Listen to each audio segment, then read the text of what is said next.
top 3 racket na pwede mong gawin bilang isang college student. At yung pangatlo, dapat gawin mo na. Una, printing services. Kung may laptop at printer ka, instant racket na yan. Ang daming classmates na kailangan ng handouts, projects, at thesis printing, ikaw na ang kanilang go-to. Ang black ink, around 300 pesos lang, tatagal na siya ng hanggang 3 reams. Bale, ang costing niya is 20 centavos lang per page. Tapos ang bond paper naman, nasa around 250 pesos lang, 500 pages na. Bale, 50 centavos lang per page. At kung 1 peso and 50 centavos ang pricing mo per page, may kita ka na 80 centavos per page. Meaning, kung ma-print mo yung 1,500 pages or 3 reams ng bond paper, may 1,200 pesos ka na profit. Partida, wala pang services yan ha. Let's say may ipapa-edit pa sa'yo, pwede ka pang mag-charge ng additional 50 peso, depende sa edit. Pangalawa, graphic design.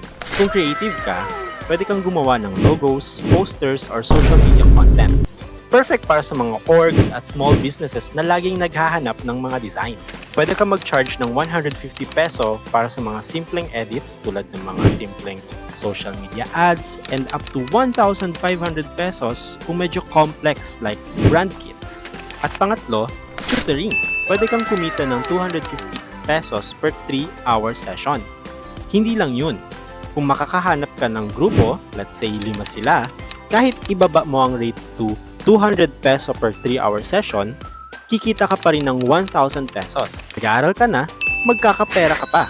Kaya kung matalino ka sa FAR, AFAR, MAS, RFBT, tax at auditing, mas lalo ka pang gagaling.